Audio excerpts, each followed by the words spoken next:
pandemi COVID-19 ini untuk mengikuti secara virtual pembukaan sosialisasi dan pelatihan virtual reality Provinsi Bali pada hari ini, Senin 5 April 2021. Pemerintah Provinsi Bali melalui visi Nangun Satkerti Loka Bali melalui pola pembangunan semesta berencana menuju Bali era baru mengandung makna menjaga kesucian dan keharmonisan alam Bali beserta isinya untuk mewujudkan kehidupan kerama Bali yang sejahtera, bahagia, skala niskala. Dalam mengimplementasikan visi Nangun Satkerti Loka Bali, kualitas sumber daya manusia menjadi isu yang sangat penting, terutama dalam menghadapi tantangan di era globalisasi saat ini. Oleh karena itu, dibutuhkan peningkatan mutu sumber daya manusia.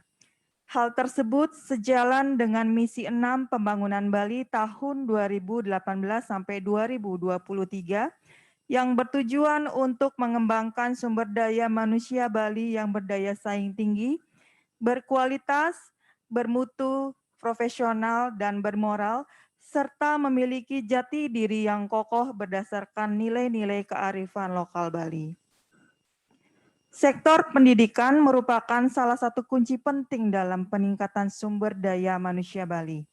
Seorang guru terus dituntut memiliki kemampuan untuk dapat mengikuti perkembangan teknologi serta memanfaatkan teknologi untuk meningkatkan efisiensi dan efektivitas pembelajaran sehingga dapat memberikan pembelajaran yang bermakna bagi peserta didik.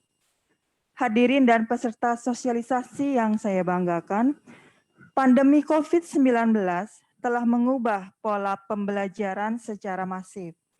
Proses pembelajaran yang mestinya dilaksanakan secara tatap muka sekarang berubah menjadi sistem pembelajaran jarak jauh atau daring. Semua peserta didik melakukan pembelajaran dari rumah. Hal tersebut dilakukan karena keselamatan peserta didik dan tenaga kependidikan merupakan hal yang utama untuk dilakukan. Pembelajaran jarak jauh memang belum seefektif pembelajaran tatap muka, apalagi di tengah kondisi darurat seperti saat ini. Banyak hal yang perlu dipersiapkan dengan baik agar proses pembelajaran bisa berjalan dengan optimal. Pemerintah harus bekerja sama dengan semua pihak, termasuk dengan swasta, untuk benar-benar memastikan fasilitas jaringan sudah tersedia dengan baik, menghadirkan paket-paket internet edukasi yang murah dan terjangkau. Dalam sisi pembelajaran daring ini, tidak cukup dengan hanya menyiapkan infrastruktur berupa jaringan dan platform aplikasi. Ada tuntutan yang justru lebih sulit dari itu, yaitu kesiapan sumber daya manusia atau SDM guru dan kesiapan para pelajar. Kesiapan SDM dan pelajar ini mutlak diperlukan, sebab tidak ada gunanya infrastruktur dan fasilitas baik jika para pengguna seperti guru dan pelajar tidak siap menjalankannya. Untuk menyiapkan SDM dan pelajar, dalam hal ini perlu dilakukan pelatihan, workshop, dan sosialisasi secara masif dan terstruktur. Kebijakan belajar di rumah, baik melalui pembelajaran luring maupun pembelajaran daring yang sudah berjalan sejak bulan Maret tahun 2020, harus terus dilakukan evaluasi dan terus ditingkatkan, sehingga menghasilkan pembelajaran yang efektif, kreatif, dan inovatif, serta mampu memberikan pembelajaran yang bermakna tanpa memberatkan peserta didik dan keluarganya. Hadirin dan peserta workshop yang saya hormati, kami atas nama jajaran Dinas Pendidikan Kepemudaan dan Olahraga Provinsi Bali sangat mengapresiasi dan mendukung sosialisasi dan pelatihan virtual reality Provinsi Bali bagi kepala sekolah dan guru di Provinsi Bali. Kami berharap melalui kegiatan seperti ini akan semakin meningkatkan wawasan, mutu, kompetensi guru, serta menghasilkan pembelajaran yang efektif, kreatif, dan inovatif, sehingga mampu memberikan pembelajaran yang bermakna, serta dapat meningkatkan daya saing pendidikan di Provinsi Bali dalam menyongsong Bali era baru. hadirin dan peserta workshop yang saya banggakan, demikian hal-hal yang perlu saya sampaikan. Selamat mengikuti sosialisasi dan pelatihan.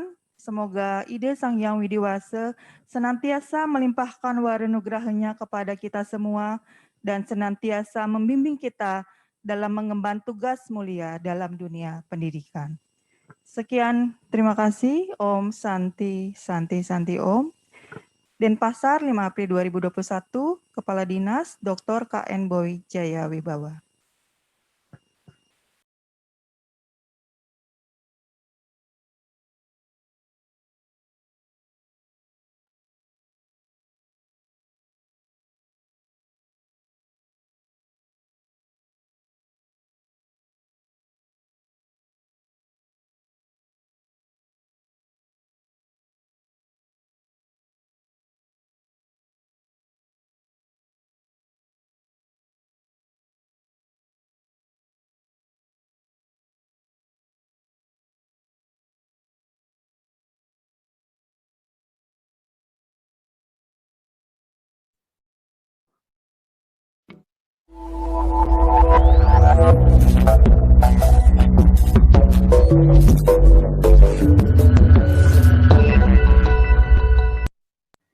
Selamat pagi, salam sejahtera buat Anda semua.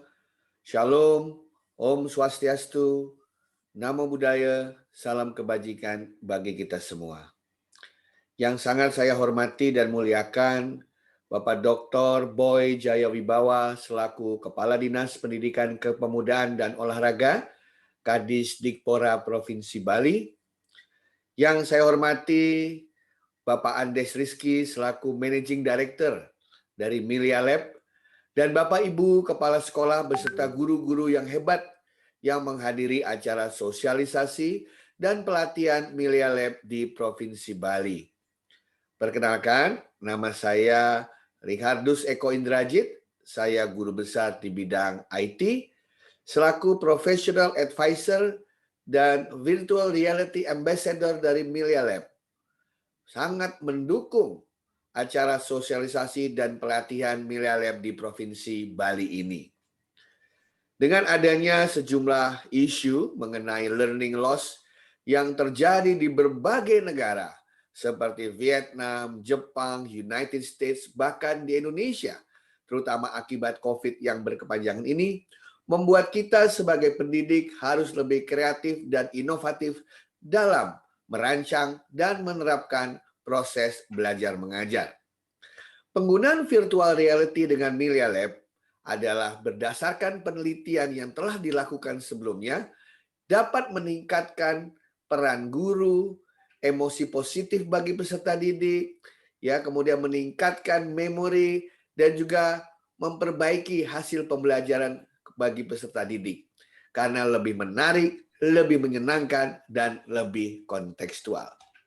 Di hari yang berbahagia ini, saya ingin mengucapkan selamat mengikuti acara ini. Semoga sosialisasi yang ada ini dapat mengilhami Bapak Ibu sekalian untuk meningkatkan kualitas kita sebagai pendidik dan kegiatan belajar mengajar, terutama di Provinsi Bali, dalam kaitannya dengan mencari cara belajar mengajar yang kreatif dan inovatif, agar kebahagiaan anak-anak kita untuk bersekolah kembali dengan metode pembelajaran yang mengasyikkan dan menyenangkan. Silakan belajar bersama Milia Lab. Tetap semangat, sukses untuk Anda semua. Terima kasih.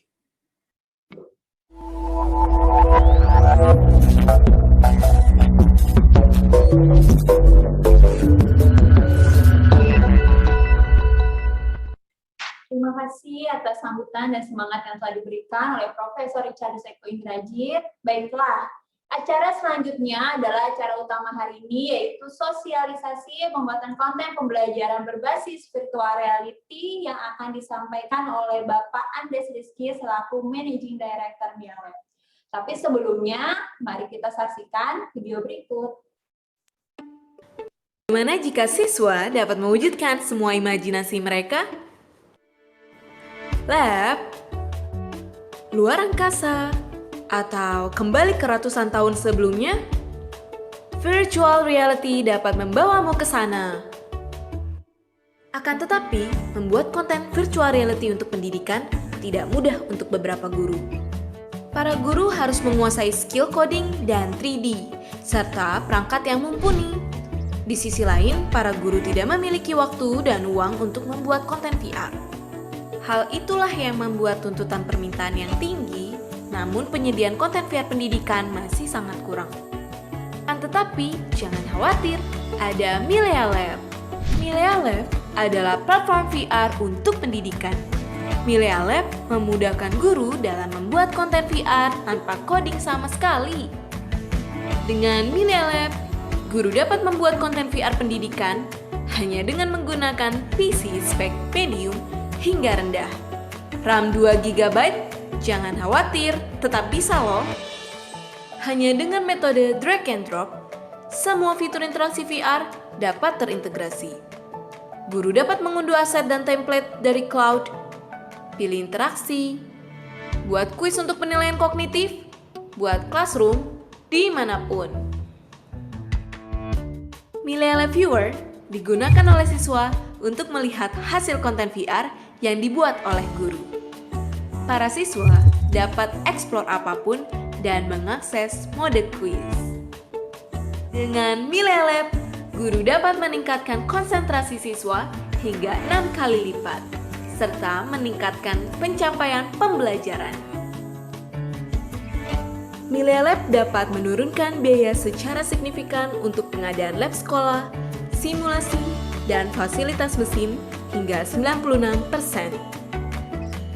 Milea Lab dapat meningkatkan skill modern, fleksibilitas kognitif, kreativitas, positive emotion, pengambilan keputusan, dan empati. Milea Lab juga mengurangi kesenjangan dalam desentralisasi pendidikan dan membantu mendemokrasikan teknologi dengan biaya yang rendah.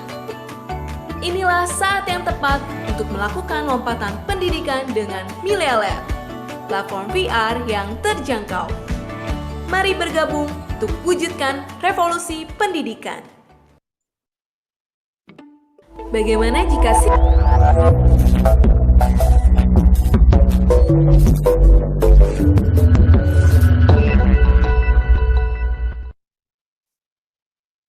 Selamat pagi, salam sejahtera bagi kita semua. Om Swastiastu, Namo Buddhaya, salam kebajikan bagi kita semua. Perkenalkan, nama saya Andes Rizky. Saya di sini sebagai Managing Director dari Milea Lab. Pertama-tama, saya ingin berterima kasih kepada Balai PDT Kadistik Provinsi Bali, kemudian kepada Bapak Dr. KM Boy Jaya Wibawa yang diwakili oleh Ibu Lukmade Seri. Kemudian saya ingin juga berterima kasih kepada Prof. Ricardus Eko Indrajit sebagai advisor pedagogi digital dan juga professional ambassador dari Milea Lab. Namun, ucapan terima kasih yang paling spesial yang kami sampaikan kepada Bapak Ibu guru hebat dan juga kepala sekolah dari seluruh kabupaten kota Provinsi Bali yang sudah menyediakan waktunya untuk belajar bersama dengan kami Milea Lab untuk mengaplikasikan teknologi virtual reality dalam pendidikan. Baik, hari ini kita mulai dengan ceria, dengan semangat, semangat ingin belajar yang berkobar-kobar, supaya kita bisa mengembalikan kebahagiaan belajar bagi anak-anak peserta didik kita. Baik, sekarang saya ingin memunculkan bahan presentasi sharing kita hari ini yang berjudul Sosialisasi Pelatihan Media Pembelajaran Virtual Reality Provinsi Bali. Di sini, Bapak Ibu sekalian, kita bersama-sama menyatukan visi untuk mengembalikan kebahagiaan belajar generasi emas Indonesia. Nah, sebelum kita memulai sharing session atau presentasi saya, mari kita sama-sama melakukan refleksi diri dulu ya. Jadi, Kita tahu Bapak Ibu guru hebat sekalian, kita tahu bahwa tahun kemarin COVID melanda seluruh negara di dunia, dan ini juga berimpact atau berefek besar terhadap dunia pendidikan khususnya. Nah, di sini mari kita merefleksikan diri dulu sebelum kita memulai.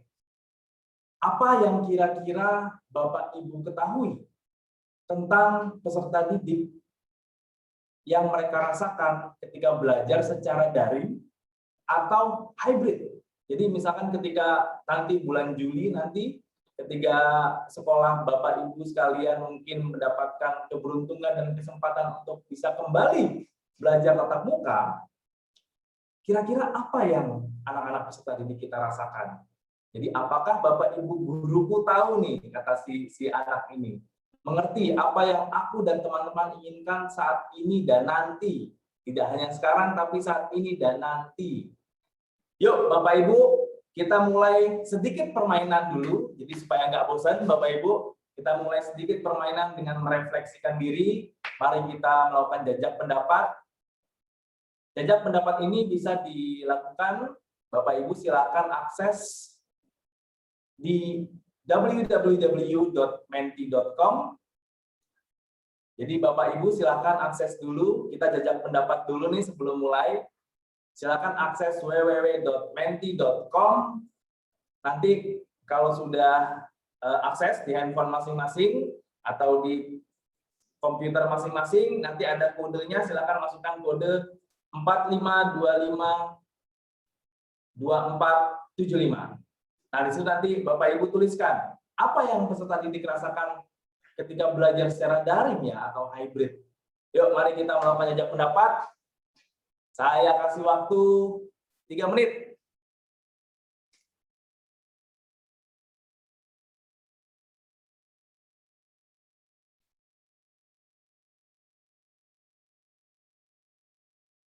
Senang iya, bosan juga iya. Senangnya karena bisa di rumah ya. Bingung, penasaran, bosan. Wah, ini bosan gede tuh. Besar sekali tulisannya bosan. Bingung beradaptasi, santai. Oke. Susah mengerti. Wah. Ini kata bosan paling besar nih ya, Bapak Ibu ya. Jenuh, jadi pemalas.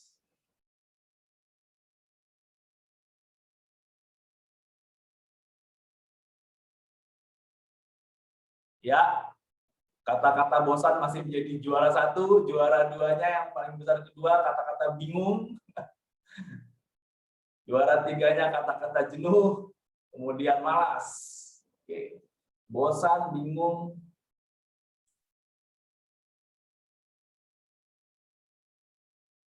jenuh. Ada juga tadi terkendala internet.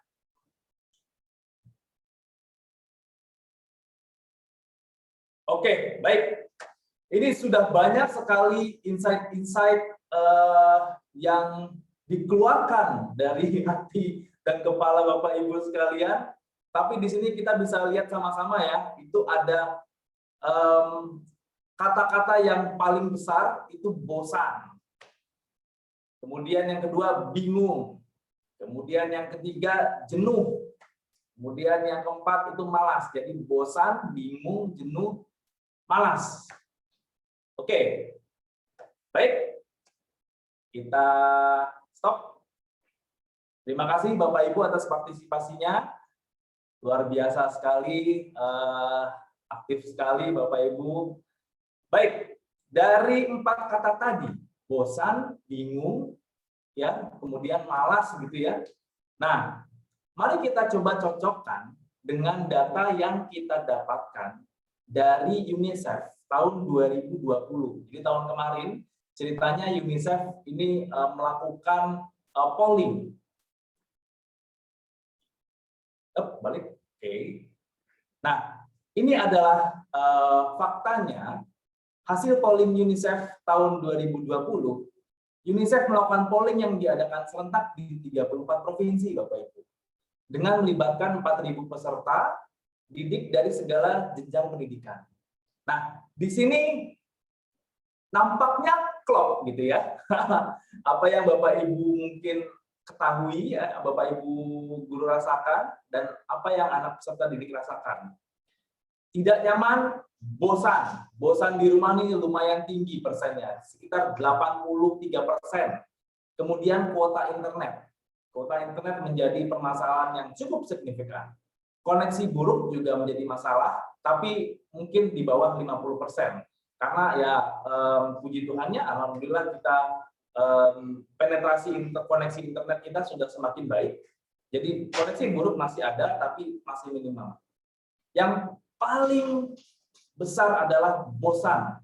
Dan yang kedua adalah kurang bimbingan. Artinya peserta didik kita merasakan ketika belajar daring atau mungkin nanti hybrid, mereka kurang dibimbing, artinya kurang sentuhan gitu.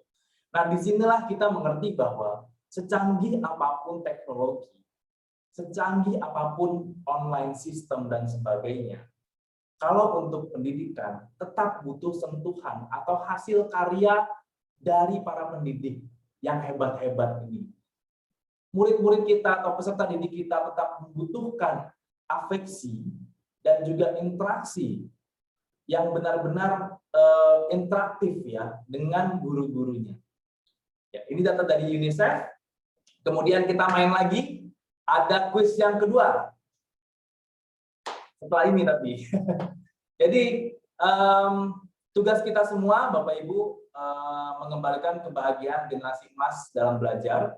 Karena memang data sensus penduduk tahun 2020 kemarin mengatakan Indonesia mempunyai surplus penduduk usia muda. Gen Z dan post Gen Z itu kalau di total 38%. Ini banyak sekali Bapak Ibu.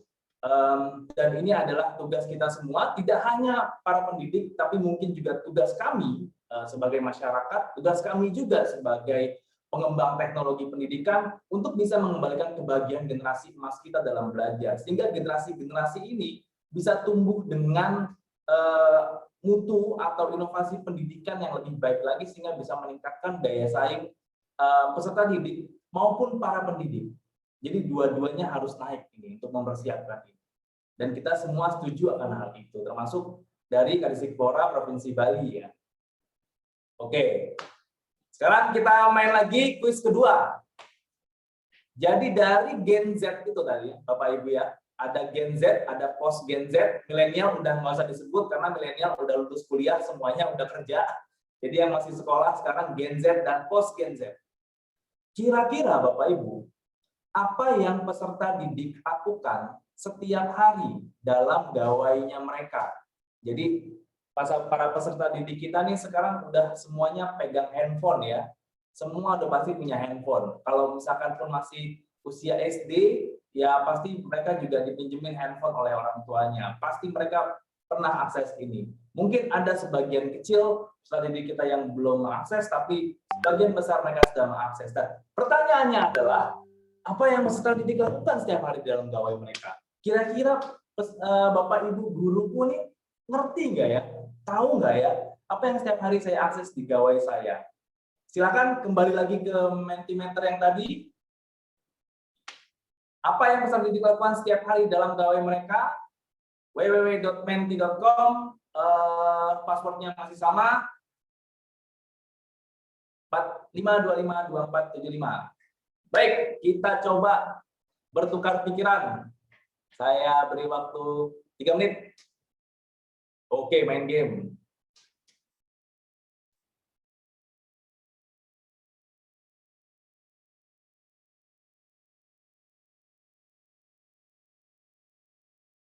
Gaming, wah, game semua ini.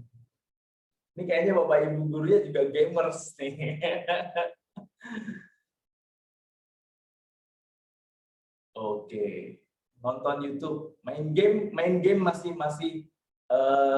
posisi pertama ya, kata-kata paling besar main game. TikTokan, oh iya, TikTok, of course. Nonton drakor, nah ini kayaknya gurunya nih, bukan muridnya nih. Nonton drakor. Update status. Oke, kepoin game. Oh benar, kepoin game itu salah satu hobi anak-anak generasi Z dan post Gen Z. Mereka biasanya nonton vlog games, entah itu di streaming YouTube atau di streaming Twitch, semuanya ada di situ. Game, TikTok, sosial media, YouTube.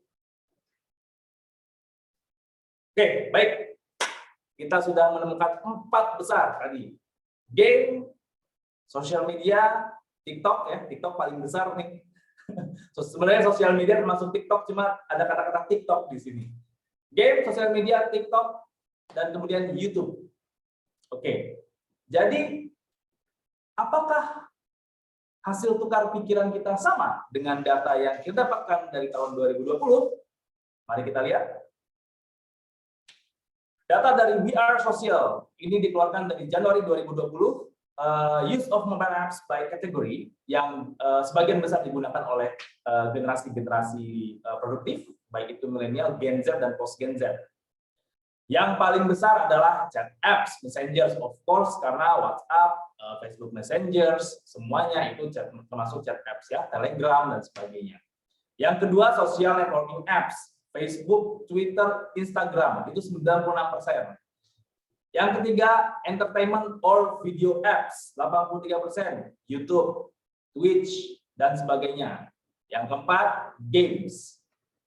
Jadi, dari semuanya, kita sudah mengerti sama-sama bahwa generasi Z dan generasi post Gen Z ini memang mereka mengakses social networking, entertainment and video apps, dan games di dalam gawainya mereka. Dan ini mereka akses setiap hari. Setiap hari mereka akses. Bahkan video dari data yang sama untuk video YouTube, rata-rata orang Indonesia itu mengakses video YouTube, itu rata-rata setiap hari itu sekitar 38 menit. Bayangkan ya, 38 menit itu akses apa aja kira-kira? Apakah mereka belajar? Apakah mereka nonton anime? Kita nggak tahu. Tapi yang kita tahu adalah inilah behavior mereka. Inilah kebiasaan anak-anak peserta didik kita di generasi Z dan post Gen Z. Dan sebagai pendidik dan juga sebagai orang tua, karena juga saya orang tua, tentunya kita juga harus mengerti behavior mereka ini tidak bisa dipaksakan untuk masuk behavior kita. Behavior kita sebagai orang tua, behavior kita sebagai pendidik, ini tidak bisa langsung serta-merta kita masukkan ke dalam dunianya mereka. Tapi sebaliknya justru mungkin kita harus menyesuaikan dengan kebiasaannya mereka. Inilah di mana kami dari Millennial Lab mencoba untuk memberikan solusi bagaimana kita bisa mengembalikan kebahagiaan anak-anak dalam belajar dengan mengikuti behavior-nya mereka. Nah, mungkin saya sedikit menyinggung nih Bapak Ibu. Ada yang tahu ya, yang paling kiri itu siapa? Ini pentolannya Dewa 19, sekarang udah jadi solo karir. Oke, Ahmad Dhani itu termasuk generasi X, yaitu generasi yang sekolah SMA tahun 80-an. Kemudian ada Nicholas Saputra, masuknya generasi milenial, dan Gen Z yang sekarang lagi sedang bersekolah. Cara 3 generasi ini untuk belajar dan melihat kepemimpinan atau leadership seorang pendidik, ya, atau mereka melihat sosok seorang pendidik, itu caranya beda-beda. Gen X mereka mungkin lebih ingin supaya guru-gurunya itu atau pendidiknya itu mengkoordinasikan, menyuruh, kamu hafalin ini, kamu kerjain ini, kamu kelompok kamu kayak gini, kamu kerjain A sampai B, kamu kerjain C sampai Z, kamu report ke saya. Mereka sudah terbiasa dengan hal-hal berbau coordinating. Dan leadership atau sosok yang mereka pandang adalah seorang doer atau seorang individual yang mereka anggap bisa melakukan apa saja. Mereka mengagumi itu. Milenial, mungkin di umur-umur saya ya, atau umur-umur Mas Niko, itu berbeda. Mereka melihat pendidik atau sosok itu sebagai supporter, bukan lagi sebagai orang yang suka nyuruh-nyuruh. Mereka lebih memilih untuk di-guide, dipandu. Dipandu, tapi tetap mereka harus report, tapi mereka memandu, bukan menyuruh. Jadi sudah mulai ada komunikasi dua arah antara murid dan juga pendidik. Dan tipenya adalah mereka lebih memilih tipe yang supporter. Makanya millennials ini sudah mulai banyak ya mereka yang melakukan kegiatan-kegiatan sosial, membuat startup dan sebagainya karena mereka melihat dunia itu seperti ini. Beda dengan Gen Z, Bapak Ibu. Gen Z mereka Gen Z mereka ini lebih melihat sisi kolaboratif atau kolaborator. Jadi Gen Z ini tipikalnya adalah mereka lebih berkumpul, bersosialisasi di circle-nya mereka. Mereka punya circle sendiri, di mana di situ mereka bisa bersosialisasi lewat sosial media, chat, dan segala macam. Nah, pendidiknya atau leadernya itu justru di luar.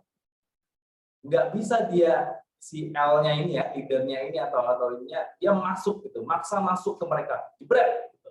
Mereka akan serta-merta, oh jangan, ini circle saya, tolong hargai privacy saya. So that's the Gen Z, how they think, gitu, tentang orang yang mencoba untuk mendidik mereka atau memberikan perintah kepada mereka. Tapi pendidik ini, ketika kita ingin mengerti Gen Z, kita harus menjadi seorang kolaborator. Artinya kita ikut cara mainnya mereka. Kita berkolaborasi dengan mereka, apa yang mereka inginkan, apa yang ingin mereka capai, disitulah masuk dari luar sebagai kolaborator. Bukan sebagai bukan sebagai supporter saja, apalagi sebagai doer gitu, atau ngasih perintah, gitu. Tapi sebagai kolaborator, mereka ikut di dalamnya. Mereka ikut kebiasaan di circle-nya. Nah, itulah cara 3 generasi untuk belajar dan memandang seorang sosok yang mereka hormati atau mereka kagumi. Namun, dari semua cara pandang yang berbeda ini, ketika kita berbicara, Bapak Ibu, ketika kita berbicara secara psikologis ya, secara psikologis dan ilmu neurologi, manusia ketika belajar itu pasti ketika kita belajar ya, pasti ada aktivasi hormon-hormon di otak kita, itu semua neuronnya saling berbicara gitu ya, untuk menyerap informasi yang baru, termasuk saat ini gitu. Dari Gen X, milenial dan Gen Z, ada satu hal yang sama. Jadi satu kesamaan manusia dalam belajar. Jadi ini yang kami ambil dari banyak sekali paper ilmiah yang menghubungkan ilmu neurologi dengan aktivitas learning atau aktivitas belajar. Yang banyak aktif ketika siswa atau peserta didik kita belajar atau bahkan kita belajar, itu adalah 3 hal ini sebenarnya, yaitu prefrontal cortex bagian depan sini. Ketika kita pertama kali menyerap informasi dan mulai berpikir dan melakukan analisis. Nah, dari situ kita juga mengaktifkan hipokampus kita, ya, salah satu bagian otak besar di hipokampus itu yang berkaitan dengan memori dan hafalan. Jadi ketika saat kita learning itu bagian depan dan yang di bawah ini itu aktif. Namun Bapak Ibu sekalian, ada satu area yang sebenarnya mungkin kita tidak sadar bahwa area itu aktif ketika peserta didik kita belajar, yaitu area dinamakan ini nih, amigdala yang warna merah. Jadi area amigdala yang warna merah ini kadang-kadang aktif, tapi kita nggak sadar. Apa itu amigdala? Amigdala itu adalah bagian kecil di otak. Itu yang kalau para peneliti bilang itu adalah bagian insting. Otak reptilian. Jadi reptilian brain dalam tubuh manusia. Jadi reptilian brain ini aktif kalau misalkan mereka takut. Takutnya kenapa? takut salah, takut, kemudian takut bertanya nanti disangkanya, aduh, aku nggak ngerti nih, nanti aku disangka bodoh atau apa gitu kan, takut bertanya, takut bersosialisasi, takut segala macam, dihukum, takut dimarahi, itu aktif tuh. Nah, ketika amigdalanya aktif, ini mempengaruhi kerja hipokampus memori dan juga cara mereka berpikir. Termasuk ketika mereka menemui suatu perasaan bosan, perasaan malas, ya takut dan ya akhirnya jadi bosan dan malas.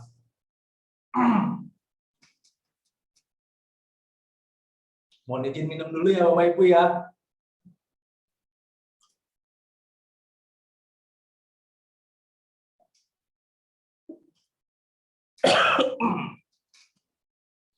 Oke, mari kita lanjut. Bagian amigdala ini sadar atau tidak sadar, kadang-kadang aktif. Nah, inilah di mana sebenarnya tugas kita semua ketika kita mendidik peserta didik. Itu jangan sampai amigdalanya ini aktif. Gitu. Kalau misalkan aktif, mereka akan mempengaruhi memori dan cara berpikir mereka.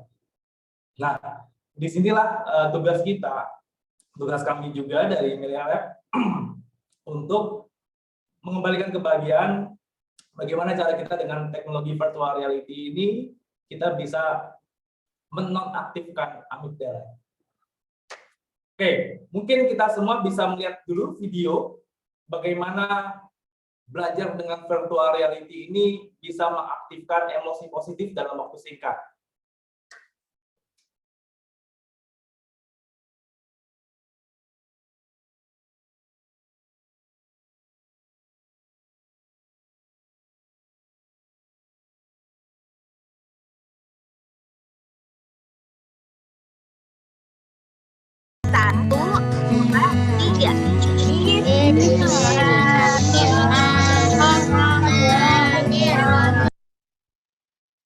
Kita basmalah terlebih dahulu supaya berkah, dan ilmu yang kita sharing hari ini, yang kita bagi, kita pelajari hari ini bersama bisa tetap diingat, bisa tetap bermanfaat buat kita semua. Oke, dalam hitungan ketiga kita bareng-bareng membaca basmalah ya. 1, 2, 3.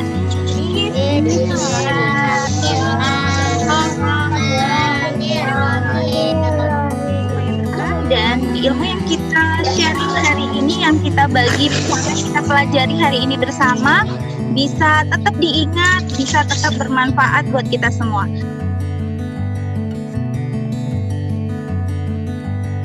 Oke, dan dilanjut ya. Oke, Adi masih lihat-lihat, putar kanan, putar kiri, Adi. Lo bisa ngeliat. Intan masih lihat, Gaudi masih lihat, Asadil masih lihat. Hamad sudah selesai, Hamad sudah duduk kembali, sudah selesai ya.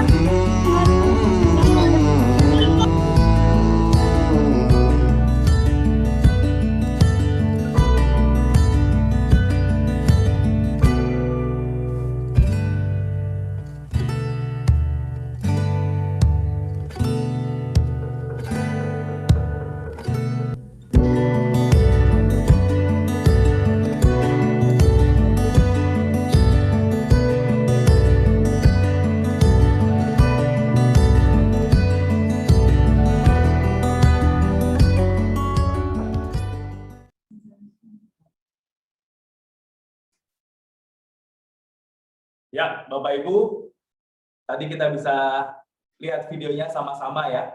Bagaimana peserta didik itu ketika sebelum pakai VR, mereka pas belajar online daring itu mereka langsung muak, ngantuk, bosen gitu kan. Terus kemudian ketika baru aja mau pakai, udah langsung mulai senyum. Setelah pakai, langsung merekah mukanya gitu, langsung senyumnya mekar seperti bunga-bunga di taman di pagi hari. Dan itu kita deteksi dengan menggunakan teknologi artificial intelligence. Jadi kita deteksi ekspresi mukanya. Jadi ketika pertama kali ekspresi mukanya bosan, marah, kesal, dan sebagainya, kemudian setelah pakai VR, ekspresinya langsung berubah menjadi senang, happy, dan sebagainya. Nah, di video tadi kita bisa melihat murid-murid memakai teknologi atau kacamata virtual reality. Nah, sekarang kuis yang ketiga nih Bapak Ibu. Apa itu virtual reality? Dalam satu kalimat singkat saja. Yuk kita kembali lagi ke Mentimeter. Kali ini mungkin bisa di-refresh karena passwordnya beda. Passwordnya adalah 8003821. Kira-kira menurut Bapak Ibu, yuk kita bertukar pikiran, apa itu virtual reality? Dalam satu kalimat singkat saja. Yuk kita coba bertukar pikiran dalam waktu 3 menit, 2 menit sampai 3 menit. Di-refresh dulu mentinya, masuk ke kode yang baru.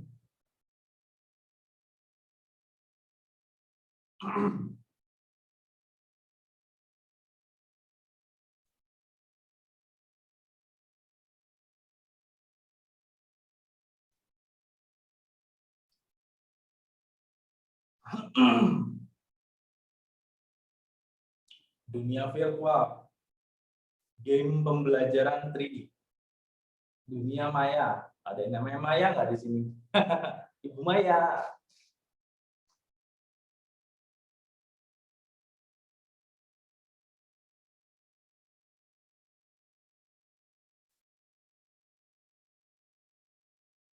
Ada lagi, Bapak Ibu?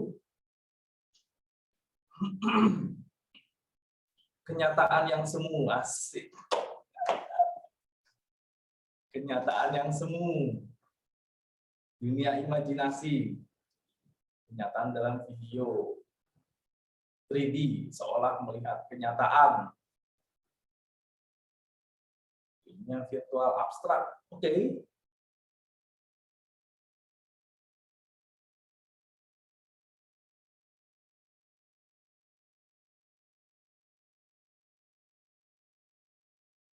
Sesuatu seperti nyata, real to virtual. Oke.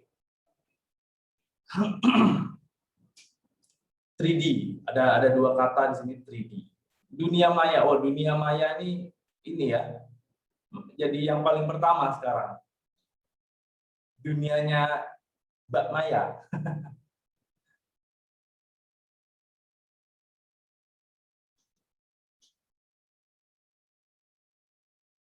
Wah, banyak sekali kenyataan yang divisualkan. Imagination prompter, wow. Kenyataan dalam video, kenyataan yang semu tadi ya. Kenyataan dunia maya menjadi nyata. Oke, baik. Di sini ada tadi yang paling besar adalah dunia imajinasi. Nah, sekarang coba kita saksikan bersama-sama. Apakah kata-kata tadi ada yang masuk di definisi virtual reality? Secara singkat, virtual reality adalah sebuah cara membuat imajinasi menjadi nyata. Benar nih berarti ada kata-kata imajinasi, imaginations becomes reality. Jadi kalau misalkan kalau saya mengutip quote dari Albert Einstein, bahwa Albert Einstein bilang imagination is more important than knowledge. Imajinasi itu lebih penting daripada pengetahuan. Nah, inilah saat dimana kita bisa memasukkan segala macam imajinasi kita sebagai tenaga pendidik, sebagai guru, kepada peserta didik kita. Jadi, virtual reality ini adalah sebuah metode untuk menyajikan imajinasi dan simulasi, tidak hanya imajinasi tapi juga simulasi. Makanya bisa interaktif di situ. Dalam bentuk virtual, sehingga imajinasi itu atau simulasi itu seolah-olah menjadi nyata bagi penggunanya. Nah, mungkin Bapak Ibu bisa lihat di sini ada mbak-mbak yang lagi pakai kacamata VR, dia teriak gitu ya, seolah-olah dia terbang melintasi gurun, melintasi bangunan dan sebagainya. That's how virtual reality affect the brain. Jadi mereka akan seolah terlibat, mereka akan merasa terlibat di dalam semua skenario yang ada di dalamnya. Dan kalau kita berbicara tentang riset virtual reality dalam pendidikan, ini Bapak Ibu juga bisa cari sendiri ya di Google Scholar aja. Virtual reality in education. Saya taruh range customnya ini ya dari tahun 2000 sampai 2021. Itu ada 3.460 penelitian tentang virtual reality yang pengaplikasiannya dalam pendidikan. Itu sejak tahun 2000. Luar biasa banyak. Dan ini juga beberapa dari paper-paper ini juga yang kami dari tim Milea Lab baca, kami pelajari bersama para advisor kita, kami pelajari untuk menyusun sebuah solusi pembelajaran virtual reality interaktif bagi pendidikan di Indonesia. Jadi memang banyak hasil penelitian ini. Dan sebagian besar dari 3.000-an penelitian ini kesimpulannya mirip-mirip, sama gitu ya. Kesimpulannya mirip-mirip. Kesimpulannya adalah efek VR dalam belajar bagi peserta didik. Mereka akan mengalami peningkatan emosi positif. Yang kedua, peningkatan fokus. Yang ketiga, peningkatan pemahaman, peningkatan daya ingatnya mereka, memori, baik itu short term atau long term memory, kemudian peningkatan daya eksplorasinya. Jadi 5 hal ini yang langsung bisa ditingkatkan ketika peserta didik ini belajar dengan memakai teknologi virtual reality ataupun 3D interaktif. Kalau kita bicara di Indonesia, sebenarnya tidak hanya 5 poin itu, Bapak Ibu. Kalau kita bicara di Indonesia, ada poin-poin lain yang sebenarnya bisa kita capai. Yang pertama, of course, tentunya menciptakan kebahagiaan dalam proses belajar. Tadi Bapak Ibu bisa lihat di videonya ya, dari yang ngantuk, nguap, kemudian jadi ketawa-ketawa. Kemudian yang terpenting adalah demokratisasi fasilitas pendidikan dan pengetahuan. Seperti yang kita ketahui sama-sama Bapak Ibu, bahwa Indonesia ini sebenarnya negara yang kaya dengan bentuk kepulauan. Tapi kadang-kadang kita mempunyai masalah, yaitu bagaimana kita mendistribusikan fasilitas supaya merata. Baik itu kalau misalnya kita bicara SMK, fasilitas mesin, alat-alat praktek, atau kalau kita bicara SMA, alat-alat lab, atau kalau kita bicara mungkin jenjang pendidikan yang lebih rendah, misalkan SMP atau SD, mungkin field trip dan sebagainya. Itu kan termasuk fasilitas. Tapi bagaimana kita bisa mendemokratisasi ini supaya semua peserta didik di Indonesia bisa merasakan hal yang sama. Misalkan Tesla untuk SMK ya, misalkan SMK otomotif. Kita mau istilahnya punya fasilitas belajar mobil listrik, beli Tesla lah, harganya 2 miliar. Tidak semua sekolah mempunyai nilai investasi sebesar itu. Tapi kalau kita bisa mengubahnya ke dalam skenario virtual, demokratisasi ini akan terjadi. Semua anak akan bisa mengakses. Semua orang akan bisa belajar bagaimana mengotak-atik mobil listrik. Kemudian yang ketiga, efisiensi untuk mengejar kemampuan HTS atau High Order Thinking Skills. Karena skenario virtual reality ini mereka seolah-olah berada di dalamnya sehingga mereka bisa menganalisa hingga nanti mereka bisa meng-create sesuatu. Kemudian yang keempat adalah efisiensi kegiatan praktik dan laboratorium. Ini tentu benar karena dari segi investasinya juga makin murah dan juga efisiensinya juga makin efisien, makin tinggi. Karena kenapa? Kalau alat labnya rusak, kalau beneran rusak, itu kan kita nunggu ya, gantinya gimana, servisnya gimana. Tapi kalau virtual, kalau rusak dijadikan pembelajaran, tapi kita ya nggak perlu ganti. Jadikan itu sebagai pembelajaran, simulation. Jadi sebelum keadaan sebenarnya, VR ini bisa menjadikan bridging untuk meningkatkan efisiensi kegiatan praktik dan laboratorium.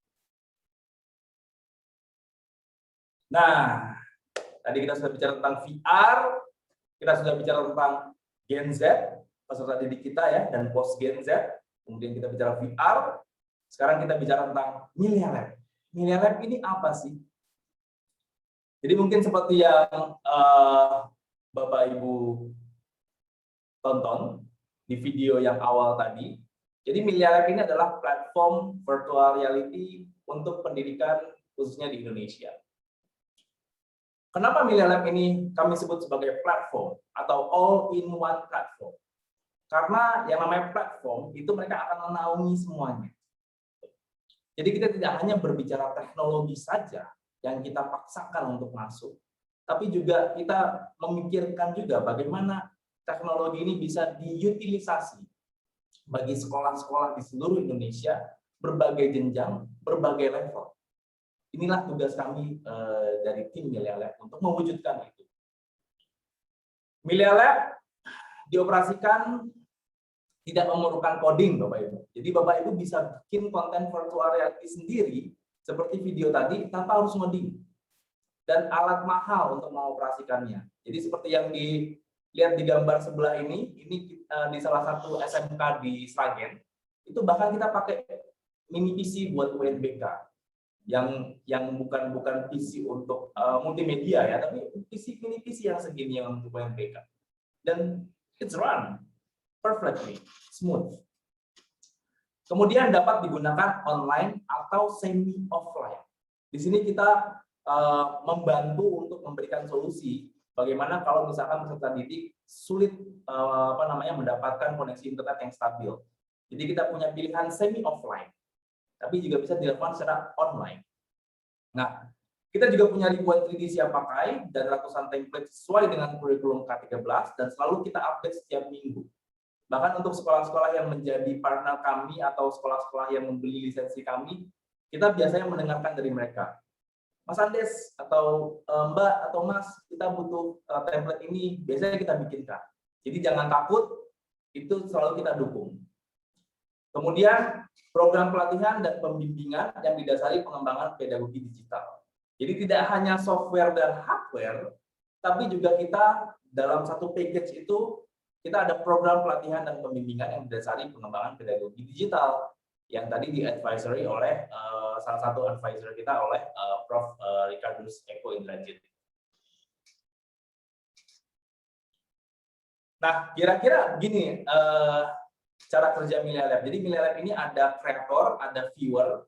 Nah, kreator ini yang nanti Bapak Ibu guru lakukan ya untuk membuat kreasi virtual reality ya, media virtual reality di laptop atau komputer Bapak Ibu. Ini yang akan kita latih nanti. Ini pelatihan kita akan ada di kreator nanti banyak. Kemudian viewer ini biasanya diakses oleh siswa pakai handphonenya mereka. Jadi mereka tinggal pakai handphonenya Android phones, terus nanti mereka bisa pilih mode. Jadi mungkin bisa di play videonya. Nah, jadi ini adalah kreator, tinggal drag and drop saja, tidak perlu coding. Nah, kemudian di sebelah sini ini adalah viewernya. Viewernya sendiri ada dua pilihan. Ini yang sebelah ini adalah VR mode. Yang sebelah di bawah ini adalah non VR. Jadi siswa bisa memilih mau pakai yang VR ataupun non VR. Kalau mereka punya kacamata VR atau disediakan, mereka bisa pakai yang VR. Tapi kalau belum punya, mereka tetap masih bisa akses seperti main game 3D gitu ya, seperti main game 3D, seperti main game Free Fire atau PUBG gitu ya. Nah, di mode non VR ini.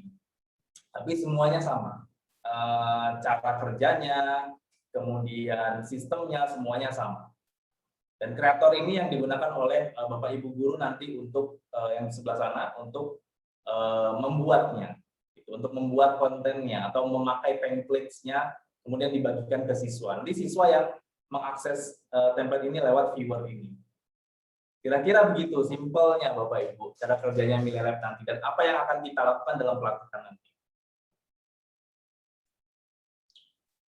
Nah, ini kalau misalkan kita lihat diagramnya ya, ini mungkin terlihat agak complicated karena banyak panah-panah, tapi simpelnya seperti video yang tadi, tapi ini detailnya.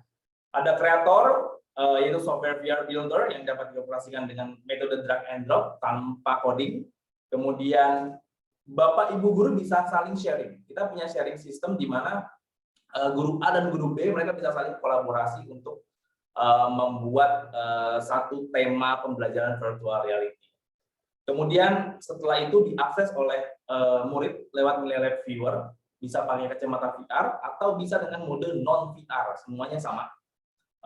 Kemudian dari situ apa yang murid lakukan? Ini akan mengirimkan data analitik. Nah, ini yang di tengah nih. Jadi data analitik inilah yang juga menjadi poin penting bagi Bapak Ibu guru nanti bisa mengakses bagaimana sih behavior peserta didik saya ketika berada di dalam dunia virtual reality.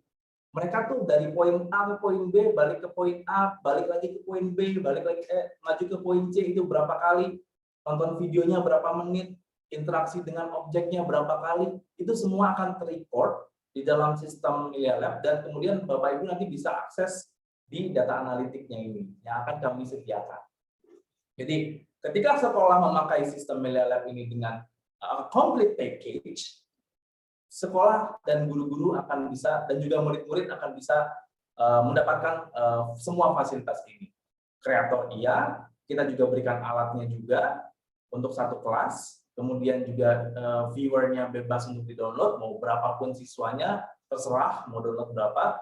Data analitiknya pun juga kita sediakan. Jadi semuanya sudah terintegrasi, plus pembimbingan dan juga pelatihan yang akan kita terus update. Setiap ada upgrade, kita akan informasikan dan sebagainya. Nah, ini yang kita lakukan, tim MilyaLab lakukan. Kami melakukan hasil studi kasus penerapan MilyaLab di 10 provinsi. Kita mengambil data dari 1.800 siswa di 10 provinsi.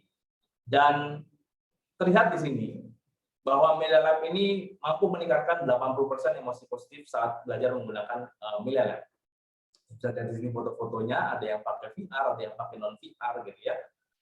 Kemudian pemahaman meningkatkan 94% Bapak Ibu, pemahaman subjek saat belajar menggunakan MilyaLab. Jadi ketika mereka menggunakan MilyaLab, siswa ini tahu dari poin awal hingga akhir, mereka tuh melihat apa aja, terus mereka bercerita, mereka presentasi, itu mereka hafal di luar kepala, langsung tahu. Nah, ini yang kita dapatkan datanya secara kualitatif di 10 provinsi dengan melibatkan 1.800 siswa. Dan kemudian beberapa sekolah lewat program 100 sekolah Pioneer VR kita juga salah satunya ada dari Bali juga. Sebenarnya ada banyak VR ambassador kita yang ada di Provinsi Bali. Cuma ini kita ambil sebagian. Jadi ada yang dari jenjang SMP, SMA, dan SMK. Di sini kita bisa lihat perbandingan nilai rata-rata siswa. Ini adalah hasil dari studi penelitian tindakan kelas yang kita lakukan 2020 kemarin. Jadi perbedaan belajar konvensional dengan menggunakan teknologi virtual reality itu meningkatkan skor rata-rata 53% di seluruh kelas setelah menggunakan MilyaLab. Nah, dari data ini kami dapatkan dan kami lakukan juga dengan bekerja sama dengan para guru hebat, guru-guru pioneer virtual reality Indonesia. Kita dapatkan data ini dan match dengan data yang kami sadur atau kami pelajari kemarin dari 2 tahun lalu ini kami pelajari dari banyaknya paper-paper yang dari 3.700-an paper itu paling kita baca berapa ratus saja. Nah, kesimpulannya sama. Jadi apa yang mereka lakukan di luar negeri dan apa yang kita lakukan di Indonesia dengan MilyaLab, semuanya sama. Peningkatan emosi positif, peningkatan pemahaman, dan juga bahkan bisa meningkatkan skor rata-rata sejauh 53%. Pengguna dan partner MilyaLab kita hingga saat ini kita sudah digunakan aktif lebih dari 16.000 siswa di 34 provinsi. Dan kami juga setelah melatih 2.500 guru dari 1.300 sekolah dan madrasah. Partner kita, alhamdulillah sekarang sudah banyak. Kita juga didukung oleh Ristek Dikti, CMOLEK, Ikatan Guru Indonesia, PGRI, kemudian Pusdatin Kemdikbud, Rumah Belajar juga kita waktu itu sempat pernah berkolaborasi untuk kompetisi 1.000 guru pionir VR jilid 2, dan kemudian masih banyak institusi yang memang mendukung kemajuan pendidikan di Indonesia. Nah, pertanyaannya adalah setelah kita tahu MilyaLab itu apa, setelah kita tahu Melia Lab sudah melakukan apa dan apa pencapaiannya, dan bagaimana Melia Lab bisa tahun kemarin dari 2 tahun yang lalu 2019 hingga 2020 Melia Lab beserta guru-guru pionirnya melakukan banyak sekali praktik baik untuk mencoba mengembalikan kebahagiaan anak-anak dalam belajar. Pertanyaannya adalah, sulitkah mengaplikasikan Melia Lab di sekolah? Nah, Melia Lab itu tanpa coding, sekali lagi. Melia Lab ini bisa dioperasikan tanpa coding dan tanpa harus memakai device atau laptop yang mahal. Kalau kita bicara level, Bapak Ibu, jangan takut. Ini tidak sulit. Jadi kita bisa lihat per levelnya ini, nanti yang akan kita latihan nih seperti ini nih. Jadi mungkin kita akan memulai dari level basic dulu ya, 3-5 hari atau 32 jam pelajaran. Level di mana Bapak Ibu bisa belajar mengidentifikasi, mengenal dan membuat prototipe VR dengan Melia Lab. Kemudian masuk ke level moderate. Kalau misalnya Bapak Ibu ingin melanjutkan, level moderate ini adalah level di mana Bapak Ibu bisa membuat skenario pembelajaran sesuai metode anjuran Melia Lab dan menuangkannya dalam RPP. Nah, kemudian baru nanti naik ke expert. Sebenarnya hingga tahap expert ini, kalau misalkan diseriusin, itu hanya membutuhkan 20 hari. Or maybe 1 bulan. Dan itu adalah level di mana ketika di expert ini, Bapak Ibu bisa berkreasi di kelas, melakukan penelitian dengan kelas, menghasilkan result, dan menjadi guru ahli virtual reality. Dan sekolahnya pun menjadi sekolah inovatif tentunya dengan penggunaan teknologi virtual reality bagi anak-anak peserta didik. Nah, ini mungkin peralatan yang dipersiapkan. Bapak Ibu, setelah ini kita nanti akan ada pengumuman untuk pelatihan. Peralatan yang dipersiapkan hanya laptop dan juga HP. Sudah. Laptop untuk kreator, prosesornya i3 masih bisa gitu ya, RAM-nya minimal 2 GB, tapi kalau bisa 4 GB lebih baik. Windows-nya 64 bit, RAM penyimpanan 2-5, kita tidak perlu graphic card. Jadi Bapak Ibu jangan takut, nggak perlu laptop gaming untuk bikin konten VR dengan Melia Lab, hanya dengan spesifikasi ini saja. Viewer, pakai handphone Android, tidak perlu handphone Android yang mahal-mahal juga, asalkan RAM-nya minimal 2 GB, kemudian ruang penyimpanannya 500 MB, Android-nya juga minimal Lollipop. Jadi ini adalah handphone keluaran tahun 2016 mungkin ya, ini sudah bisa dipakai gitu, untuk menggunakannya sebagai viewer. Baik itu Bapak Ibu gunakan nanti pas pelatihan atau siswa-siswi gunakan. Nah, pilihan juga nanti bisa pakai kacamata VR yang dari kardus atau kacamata VR yang dari plastik, atau mungkin tidak perlu kacamata VR, that's fine. Semuanya bisa diatur sesuai dengan kebutuhan dan sesuai dengan kenyamanan Bapak Ibu guru dan juga kenyamanan siswa-siswinya nanti. Nah, ini penting, penggunaan internet dan infrastruktur lainnya. Minimal internet speed yang dibutuhkan adalah 1 Mbps. Tentunya kalau di Provinsi Bali, saya yakin sebagian besar sudah bisa mencapai ini, minimal internet speed. Optimal internet speed adalah 4 Mbps. Kemudian Melia Lab Viewer juga mempunyai, ya kalau untuk Melia Lab Viewer-nya, kita mempunyai fitur semi offline dengan sistem touch. Jadi di-download dulu, nanti setelah itu nggak usah ada paket internet, mereka bisa masuk lagi ke dalam kelas virtualnya itu.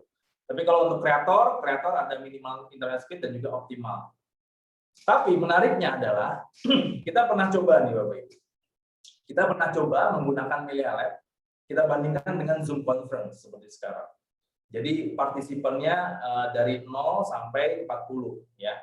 Nah, di sini kita bisa lihat penggunaan kuotanya. Tadi kan di data UNICEF itu ada masalah tentang kuota. Nah, Melia Lab ini sebenarnya kuotanya pas di awal aja. Dia narik. Setelah itu mau dipakai berapa jam pun kuotanya sama. Gitu.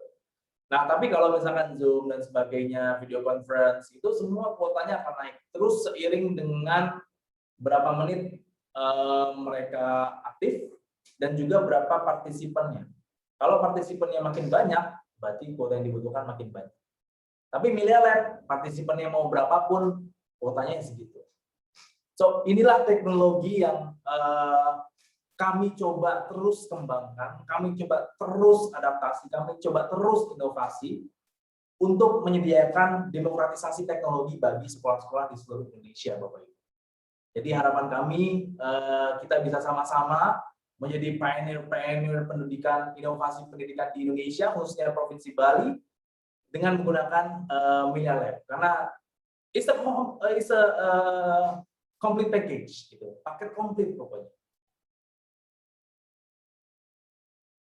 Nah, tim Millia Lab, tim kami, saya Andes sebagai Managing Director, sebagai CTO ada Andrew, dia adalah lulusan dari RWTH Aachen, ya, nyebut namanya aja susah gitu ya, dari Jerman, karena Andrew ini adalah Technical Director kami yang memang sangat expert di bidang virtual reality, dan kita juga punya publish 2 paper di konferensi IAAA tahun 2016 lalu. Kemudian board advisor kita ada Prof. Eko, Bu Ina, dan juga Mas Gilang Gibratama yang juga sekarang menjabat sebagai Head of Marketing Sekolah.mu, dan juga mantan dari CSO dari Binar Academy. Jadi 3 advisors kami ini adalah para tokoh-tokoh pendidikan yang memang peduli atas kemajuan dan inovasi pendidikan di Indonesia. Oke, baik Bapak Ibu Guru, ini kontak kami, bisa lewat website, bisa lewat email, bisa lewat Facebook atau Instagram atau Twitter. Silahkan dikontak. Jadi demikian sharing session dari saya. Sebelum kita masuk ke Q&A, kita akan coba dulu nih, bagaimana sih pengalaman orang ini, pengalaman seseorang ketika menggunakan VR Millia Lab. Bisa belajar apa saja. Coba kita saksikan satu contoh bagaimana seorang ini ya, ada orang pakai VR gitu, terus dia seolah-olah belajar dengan menggunakan Millia Lab. Sistemnya akan seperti apa? Yuk kita saksikan sama-sama.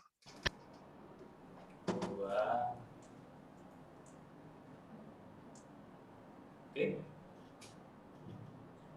Kirain sudah di situ aja.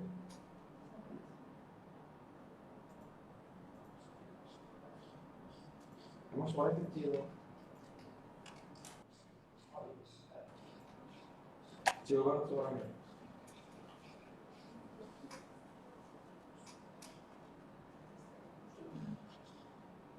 Malah kira stay sambil liatin.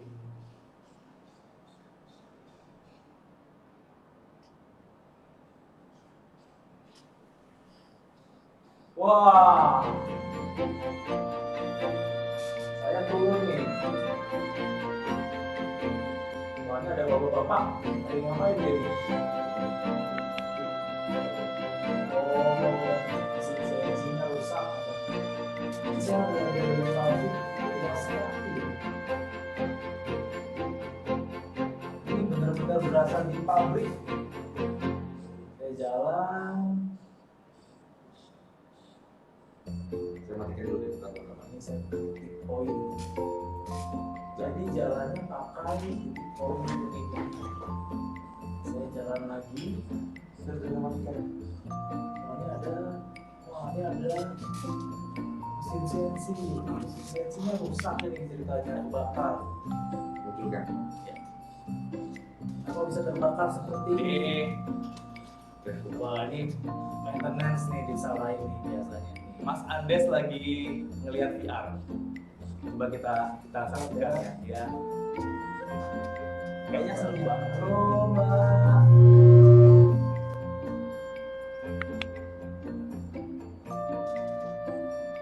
Coba kalau saya belum kerja dari prosedur maintenance. Oke, jadi ketika seseorang memakai teknologi virtual reality ini,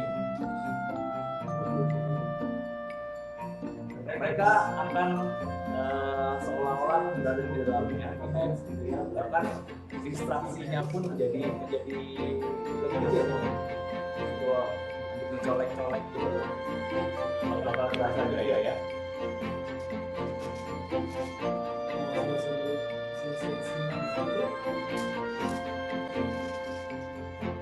Ini bahkan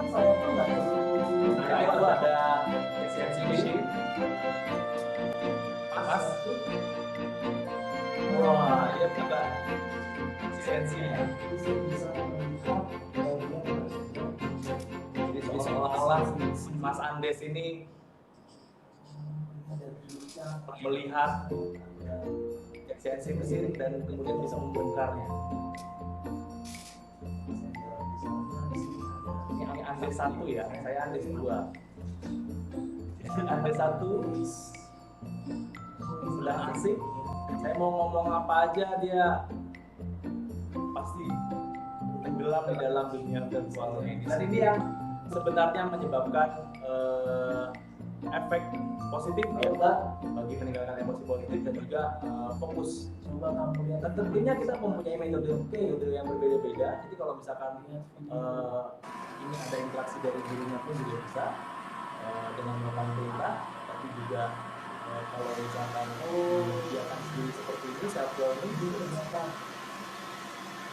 bisa menyebabkan solusinya perubahan ya kayak audio akan simulasi ada digestnya akan bisa mengalami tidak ada orangnya itu semua orang tapi behavior ini yang nanti bisa dicatat dan beberapa ibu guru bisa akses ini sekarang itu proses pengecekan maintenance kalau misalkan di Andes ini masih itu kurang nggak ya matiin video nih selesai dia udah matiin video kan selesai dia udah matiin video nanti dicatat karena kan videonya 2 menit tiba-tiba muridnya cuma video yang matiin itu dicatat dan kamu nanti bisa menjadi bahan evaluasi bapak ibu guru tentang behavior si siswanya.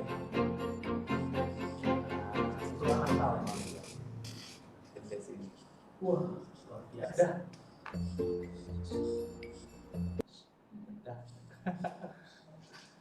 Oke, jadi begitu Bapak Ibu Guru hebat sekalian. Ini adalah sekali lagi apa yang kita bisa buat, kita bisa kreasikan dengan menggunakan Melia Lab. Kita bisa membuat berbagai macam konten virtual dengan berbagai macam skenario, dan tentunya skenario ini akan menjadi sebuah metode pembelajaran yang sangat menyenangkan bagi generasi-generasi emas Indonesia. Baik Bapak Ibu, terima kasih sekali lagi atas perhatiannya. Dari video ini kita bisa melihat bagaimana ketika atau reaksi orang ya, reaksi Andes 1 ketika tadi menggunakan virtual reality, dan Bapak Ibu Guru akan menemukan reaksi yang sama nanti ketika memberikan ini kepada siswa-siswi Bapak Ibu. Oke, sekarang kita bumper dulu, lalu kita akan melanjutkan ke sesi Q&A atau sesi tanya jawab.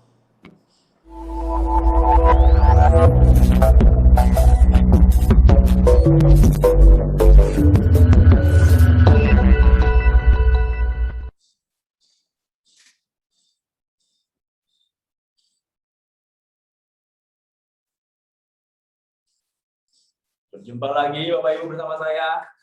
Kali ini saya di ruangan yang berbeda. Oke, di sini di layar sebelah kiri ini adalah chat dari Bapak Ibu semua yang kita tampilkan. Nah, di sini kita bisa memulai Q&A atau tanya jawab. Nanti kita akan pilihkan ya pertanyaan. Oke. Jadi ini pertanyaan yang operator pilihkan. Kalau misalkan ada pertanyaan yang nanti mungkin belum terjawab, kita bisa jawab pada saat sesi pelatihan. Oke. Pertanyaan pertama dari Ibu Ruth dari SMA N2 Bian Semal. Apakah menggunakan VR 3D ini tidak merusak daya akomodasi mata? Ini adalah pertanyaan yang sebenarnya secara general biasa ditanyakan oleh banyak pihak. Apakah VR ini merusak mata? Nah, disinilah kami dari Melia Lab, kami menggaranti bahwa metode penggunaan VR menggunakan Melia Lab itu maksimum tidak boleh lebih daripada 15 menit atau 20 menit kalau untuk praktikum SMK gitu ya. Untuk jenjang SD, penggunaan VR menggunakan Melia Lab ini kita batasi 5-7 menit. di stimulus awal. Seperti video yang SD Muhammadiyah tadi, itu paling cuma 4-5 menit video VR-nya. Nah, kemudian SMP mungkin bisa lebih tinggi 10 menit, SMA, SMK 15 menit hingga 20 menit. Nah, dengan pembatasan waktu seperti itu, VR 3D ini tentunya masih di batas bawah ya, masih ini kan ambang aman, di bawahnya jauh ambang aman. Gitu. Jadi sebenarnya sama kalau kita menggunakan handphone ya Bapak Ibu, kalau kita tidur main handphone gitu, bangun tidur ngeliat handphone, main game terus gitu kan, berjam-jam, itu sebenarnya sama aja, bisa merusak komponasi mata juga. Tapi tentunya kalau semua teknologi kita ada pembatasan dan ada metodenya untuk membatasi itu, VR 3D ini tidak akan merusak daya akomodasi.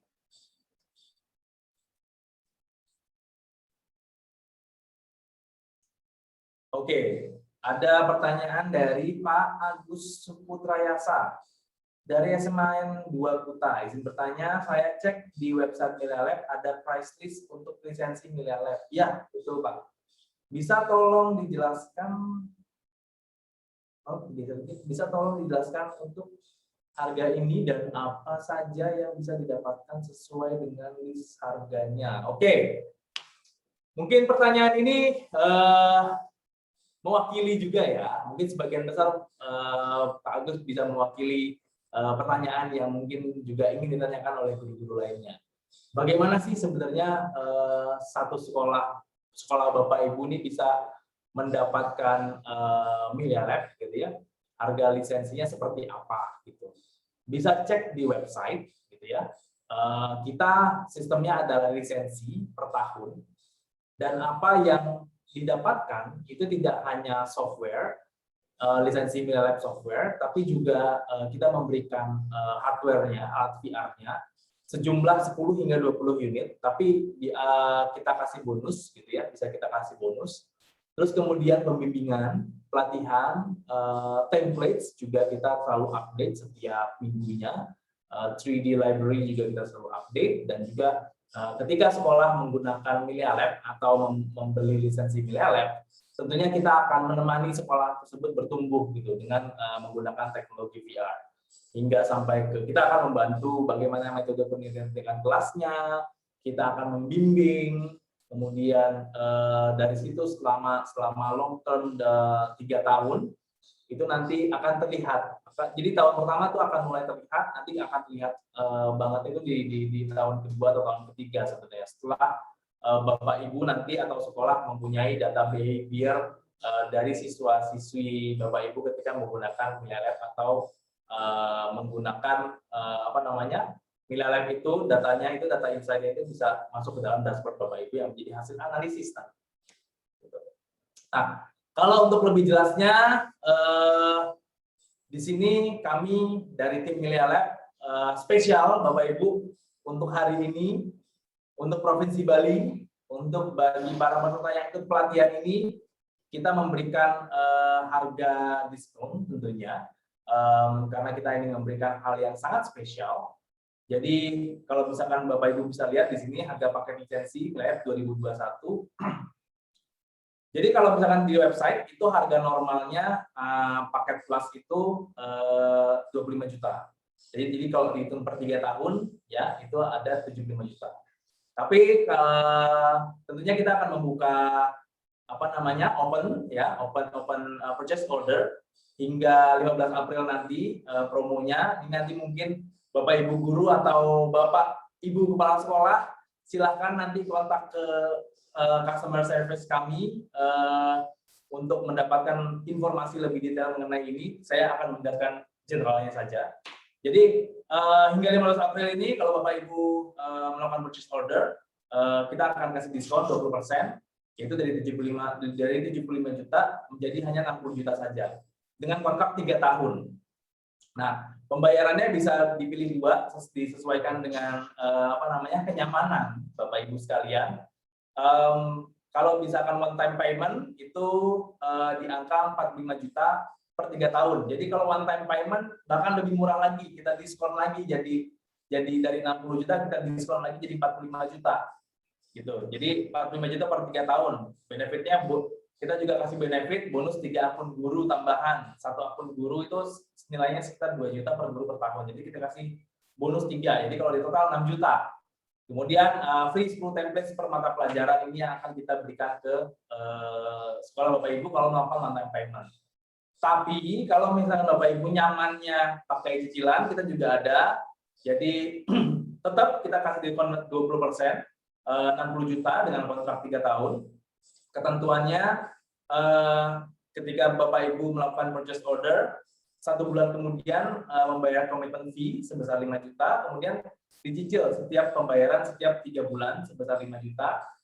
Jika ingin menambahkan akun, penambahan akun guru dikenai biaya 2 juta. Tapi jangan takut, lisensi ini kami sudah berikan 5 akun guru gratis. Jadi lisensi ini untuk 5 akun guru, dan semua siswa mau berapapun jumlahnya di sekolah Bapak Ibu itu bisa mendownload viewer dengan free.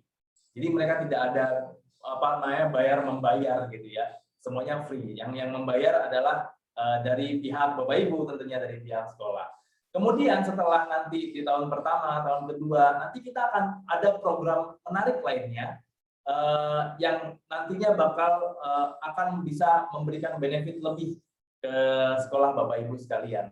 Nah, program-program menarik lainnya ini yang akan nanti mungkin bisa diceritakan secara lebih detail oleh customer service kami. Tapi kira-kira seperti ini Bapak Ibu, kita ada promo hingga 15 April 2021. Silakan kalau misalkan mau langsung purchase order untuk mendapatkan diskon ini, dan bisa memilih one time payment ataupun cicilan 3 bulan sekali. Komitmen fee dulu setelah order, berarti mungkin bulan Mei gitu ya, membayar komitmen fee, terus kemudian dilanjutkan setiap 3 bulan.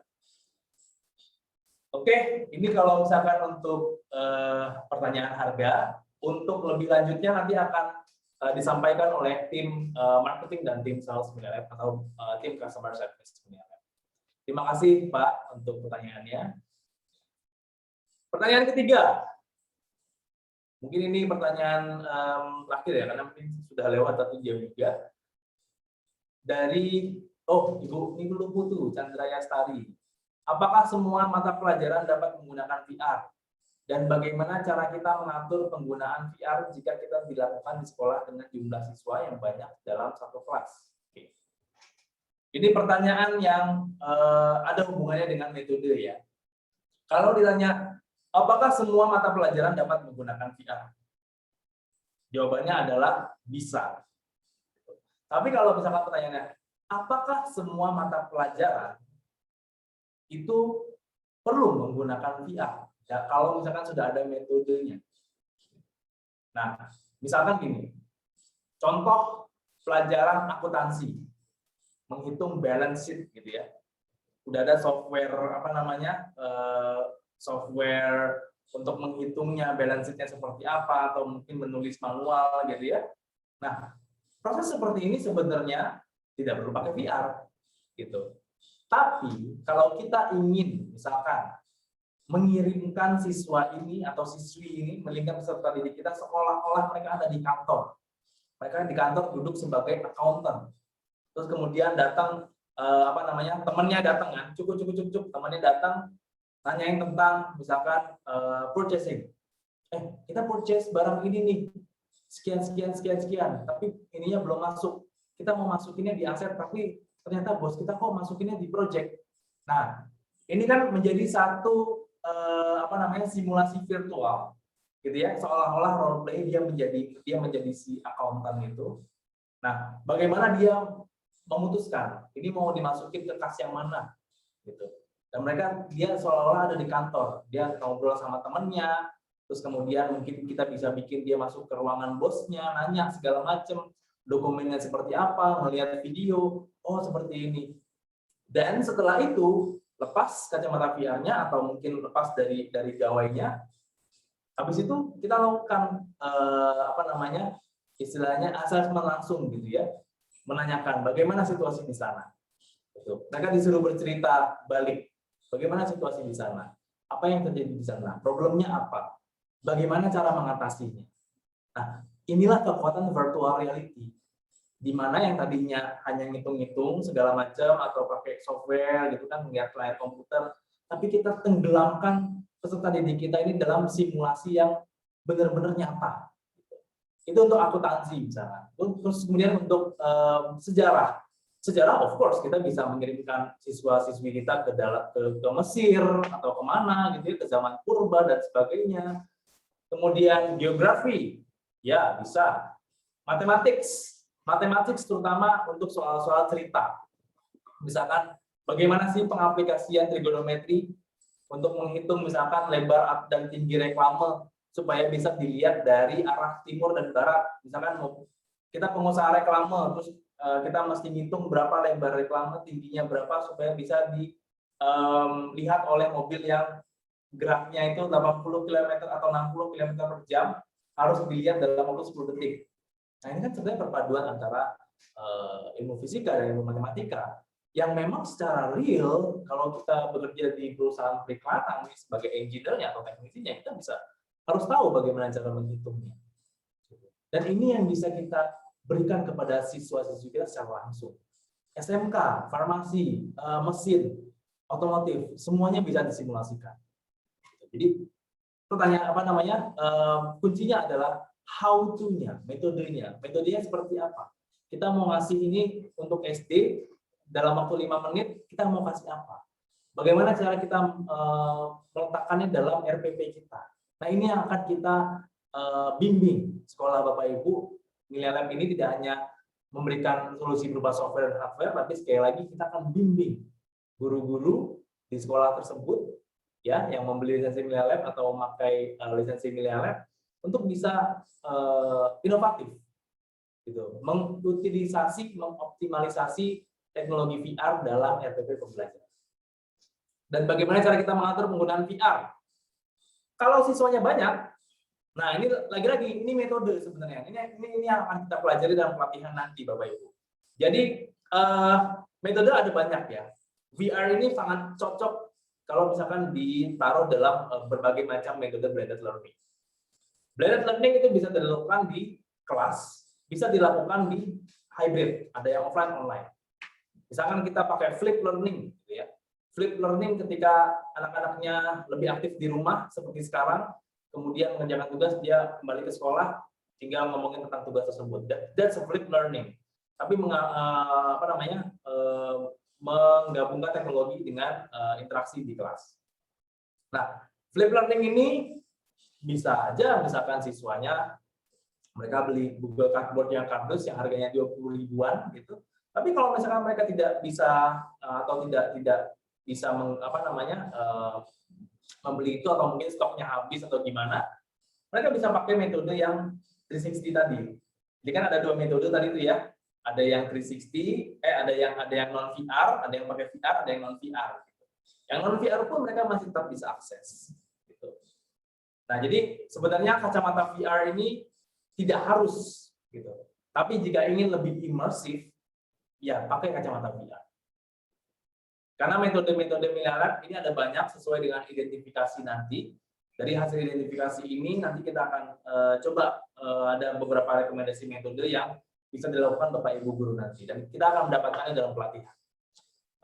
Kemudian kalau siswanya banyak juga, kalau misalkan di kelas sebenarnya kalau misalkan kelasnya ada 40 anak, lisensi Millennium yang tadi saya sebutkan itu sebenarnya itu alat yang kita belikan itu 20 unit awalnya, tapi kalau untuk promo ini kita tambahkan lagi 20, jadi totalnya ada 40. Jadi cukup untuk satu kelas, Bapak Ibu. Jadi tenang aja, gitu. Semuanya dapat. Atau kalau mungkin mau beda kelas, gitu, ya nanti tinggal di hybrid aja. Ada yang pakai handphone aja, ada yang pakai VR aja. Jadi semuanya itu tergantung dari metodenya seperti apa yang akan kita lakukan. Yang penting adalah interaksi antara Bapak Ibu guru dan juga peserta didik.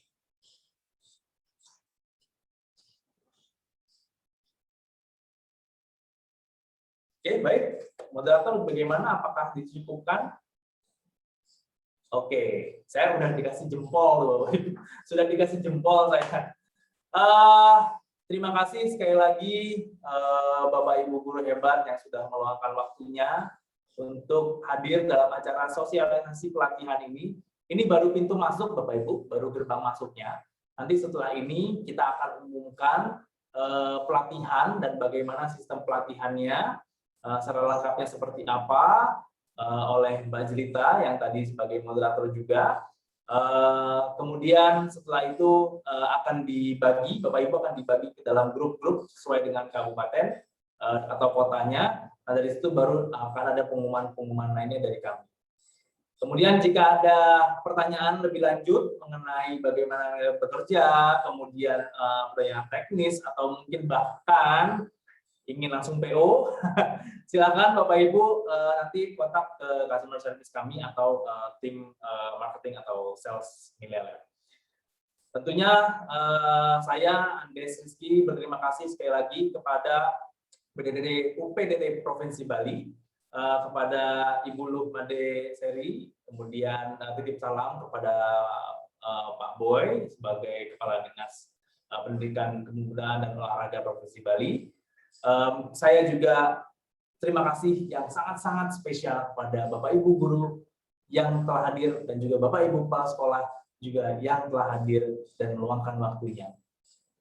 Saya Andes, Managing Director dari Milea Lab, mohon pamit, mohon undur diri. Semoga kita bisa bertemu lagi dalam sesi-sesi selanjutnya dan juga dalam sesi pelatihan nanti.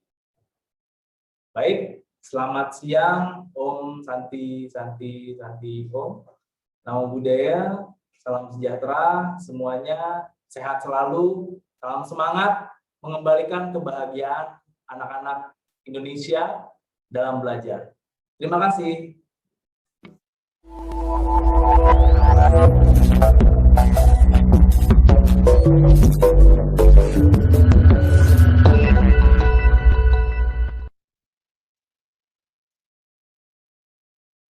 Terima kasih banyak untuk Bapak Andes Rizky selaku Managing Director Milea Lab atas pemaparannya yang sangat-sangat bermanfaat.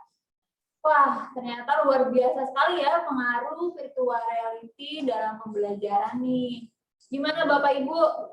Udah gak sabar nih untuk pelatihannya atau gimana nih? Untuk saat selanjutnya langsung aja deh pengumuman mengenai pelatihan dan pembimbingan secara daring oleh tim Milea Lab yang akan dilakukan selama 2 minggu ke depan, yang mana bagi peserta yang mengikuti pelatihan ini akan mendapatkan sertifikat senilai 32 JP. Kemudian karena banyak sekali nih peserta yang hadir, yang mendaftar untuk pelatihan akan dibagi melalui 4 grup. Yang mana untuk grup pertama ini terdiri dari wilayah Kabupaten Badung. Jadi silakan untuk Bapak Ibu yang kemarin sudah mendaftar yang berada di wilayah Badung untuk scan barcode-nya atau langsung aja nih ke link Bitly yang ada di tertera di belakang saya ya. Silakan Bapak Ibu.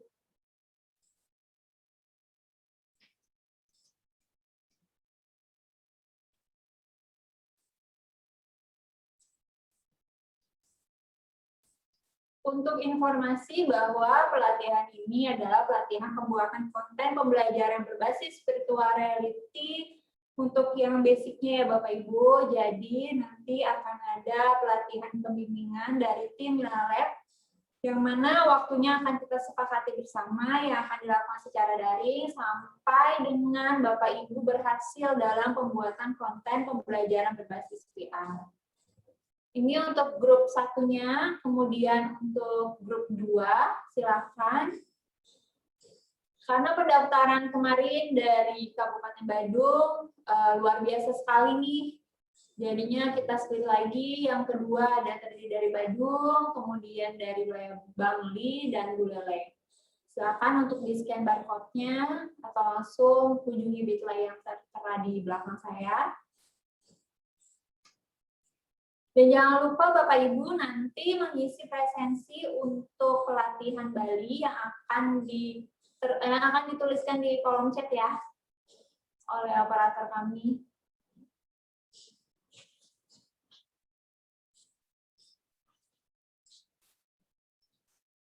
Baik, kemudian untuk grup 2 sudah selesai. Sekarang selanjutnya grup 3 terdiri dari wilayah Kabupaten Denpasar. Gianyar dan Jembrana, silakan di-scan barcode-nya atau langsung kunjungi di layar tertera. Untuk informasi lebih lanjut mengenai spesifikasi perangkat yang dibutuhkan, baik dari segi kreator maupun dari segi viewer, akan kami umumkan langsung di dalam grup yang ada ya Bapak Ibu.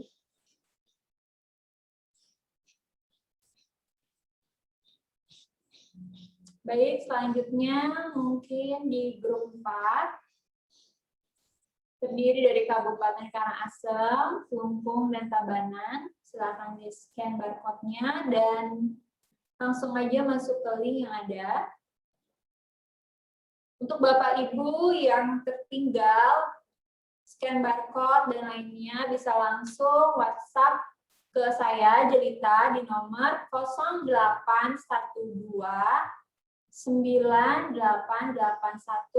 4908. Bisa diinfokan ke saya di 0812 9881 4908. Jadi untuk Bapak Ibu yang tertinggal masuk ke dalam grup akan saya masukkan berdasarkan wilayah yang tertera ya Bapak Ibu.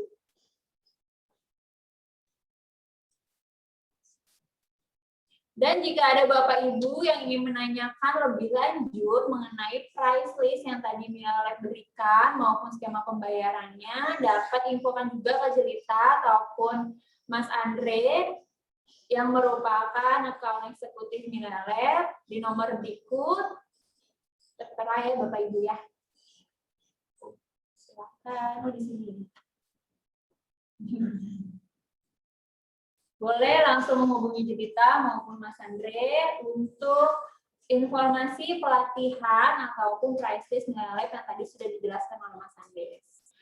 Baik, Bapak Ibu, tidak terasa nih kita sudah sampai di penghujung acara. Terima kasih atas kehadiran Bapak Ibu dalam acara sosialisasi dan pelatihan pembuatan media ajar berbasis virtual reality Mila Lab, yang mana hari ini semoga mendapatkan banyak manfaat baik berdasarkan dari pemaparan Mas Andes yang dijelaskan tadi. Kemudian tetap semangat dalam mengembalikan kebahagiaan anak dalam belajar. Selamat siang, sampai jumpa.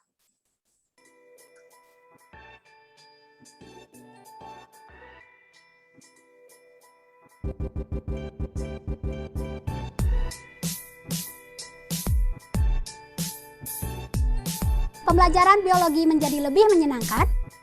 Suasana belajar kita jadi tidak terasa karena kita belajar sambil bermain.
Perkenalkan, nama saya Nimade Ananda Putri.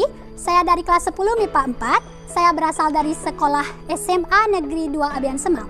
Setelah saya menggunakan aplikasi Milea Lab Virtual Reality untuk belajar biologi, saya merasakan pembelajaran biologi menjadi lebih menyenangkan walau terdapat sedikit kendala berupa kendala sinyal. Sekian dari saya, terima kasih. Perkenalkan, nama saya Nimade Sri Agung Rastini Karang dari kelas 10 MIPA 4 asal sekolah SMA Negeri 2 Abian Semal.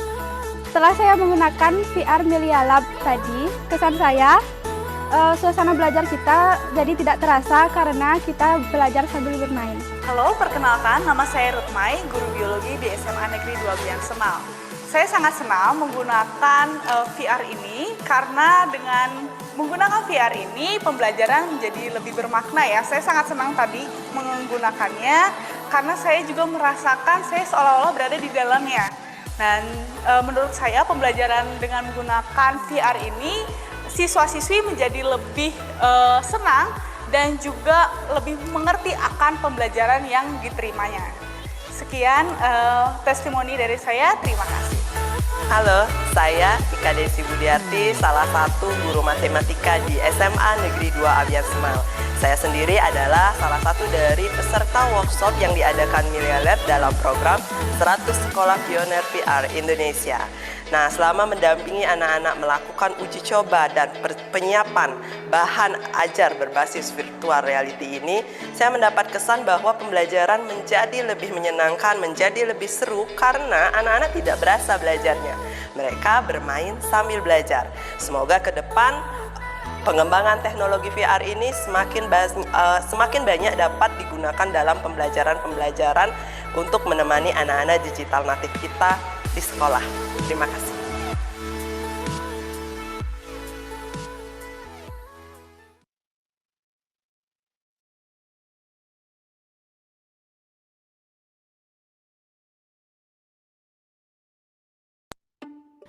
Bagaimana jika siswa dapat mewujudkan semua imajinasi mereka? Lab, luar angkasa, atau kembali ke ratusan tahun sebelumnya? Virtual reality dapat membawamu ke sana. Akan tetapi, membuat konten virtual reality untuk pendidikan tidak mudah untuk beberapa guru. Para guru harus menguasai skill coding dan 3D, serta perangkat yang mumpuni. Di sisi lain, para guru tidak memiliki waktu dan uang untuk membuat konten VR. Hal itulah yang membuat tuntutan permintaan yang tinggi, namun penyediaan konten VR pendidikan masih sangat kurang. Tetapi, jangan khawatir, ada Milea Lab. Milea Lab adalah platform VR untuk pendidikan. Milea Lab memudahkan guru dalam membuat konten VR tanpa coding sama sekali. Dengan Milea Lab, guru dapat membuat konten VR pendidikan hanya dengan menggunakan PC spek medium hingga rendah. RAM 2 GB? Jangan khawatir, tetap bisa loh. Hanya dengan metode drag and drop, semua fitur interaksi VR dapat terintegrasi. Guru dapat mengunduh aset dan template dari cloud, pilih interaksi, buat kuis untuk penilaian kognitif, buat classroom, dimanapun. Milea Lab Viewer digunakan oleh siswa untuk melihat hasil konten VR yang dibuat oleh guru. Para siswa dapat eksplor apapun dan mengakses mode quiz. Dengan Milea Lab, guru dapat meningkatkan konsentrasi siswa hingga 6 kali lipat, serta meningkatkan pencapaian pembelajaran. Milea Lab dapat menurunkan biaya secara signifikan untuk pengadaan lab sekolah, simulasi, dan fasilitas mesin hingga 96%. Milea Lab dapat meningkatkan skill modern, fleksibilitas kognitif, kreativitas, positive emotion, pengambilan keputusan, dan empati. Milea Lab juga mengurangi kesenjangan dalam desentralisasi pendidikan dan membantu mendemokrasikan teknologi dengan biaya yang rendah. Inilah saat yang tepat untuk melakukan lompatan pendidikan dengan Milea Lab, platform VR yang terjangkau. Mari bergabung untuk wujudkan revolusi pendidikan. Oke, baca basmalah terlebih Bagaimana? dahulu supaya berkah dan ilmu yang kita sharing hari ini, yang kita bagi, kita pelajari hari ini bersama bisa tetap diingat, bisa tetap bermanfaat buat kita semua. Oke, dalam hitungan ketiga kita bareng-bareng membaca basmalah ya. 1, 2, 3.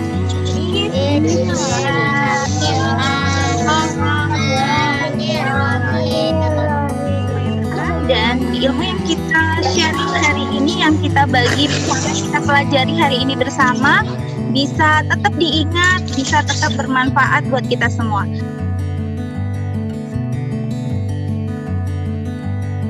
Oke, dan dilanjut ya. Oke, Adi masih lihat-lihat, puter kanan, puter kiri, Adi. Lo bisa ngeliat.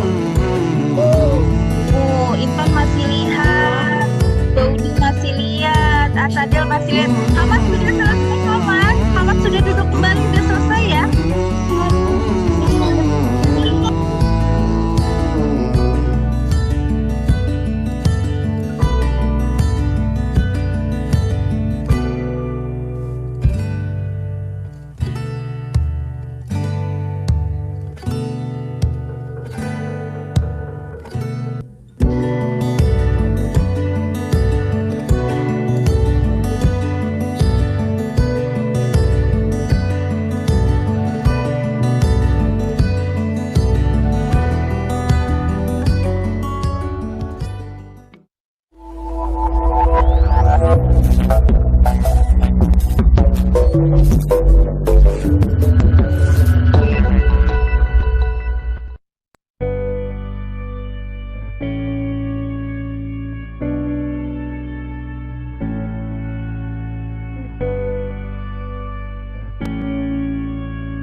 Pembelajaran biologi menjadi lebih menyenangkan. Suasana belajar kita jadi tidak terasa karena kita belajar sambil bermain.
Pembelajaran biologi menjadi lebih menyenangkan.